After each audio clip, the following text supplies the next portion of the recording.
বিসমিল্লাহির রহমানির রহিম। আসসালামু আলাইকুম। আজকে ত্রয়োদশ জাতীয় সংসদের প্রথম অধিবেশনে আসীন মাননীয় সংসদ সদস্যবৃন্দ, এখানে উপস্থিত আছেন আমাদের মাননীয় সংসদ প্রেসিডেন্ট প্রধানমন্ত্রী আসেনি তো, উপস্থিত সকলকে ধন্যবাদ জানাচ্ছি এখানে উপস্থিত হওয়ার জন্য। এখন আজকের আনুষ্ঠানিক অনুষ্ঠানের শুরুর জন্য পবিত্র কোরআন থেকে তেলাওয়াত করা হবে। পবিত্র কোরআন থেকে তেলাওয়াত করবেন কারি মোহাম্মদ আবু রায়হান। আসেন, শোনা যাচ্ছে না। আসিফ আসিফ কই মাইক?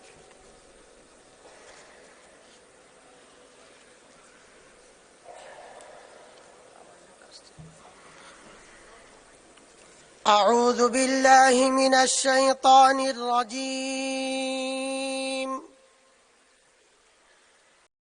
بسم الله الرحمن الرحيم.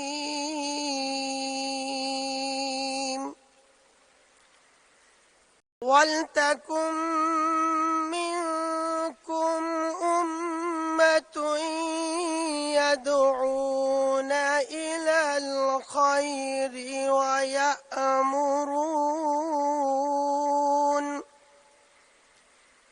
ويأمرون بالمعروف وينهون عن المنكر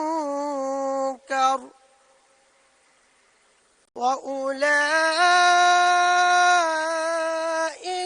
هم المفلحون.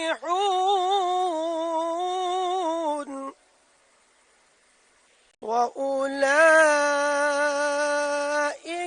هم المفلحون.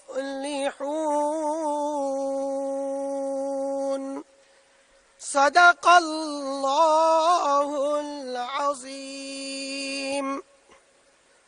সূরা আলী ইমরানের 104তম আয়াতে কারিমা তেলাওয়াত করা হলো, যার বাংলা অর্থ এইরূপ: তোমাদের মধ্য থেকে এমন একটি দল থাকা উচিত যারা মানুষদের কল্যাণের দিকে ডাকবে, সত্য ও ন্যায়ের আদেশ দেবে আর অসত্য ও অন্যায় কাজ থেকে তাদের বিরত রাখবে।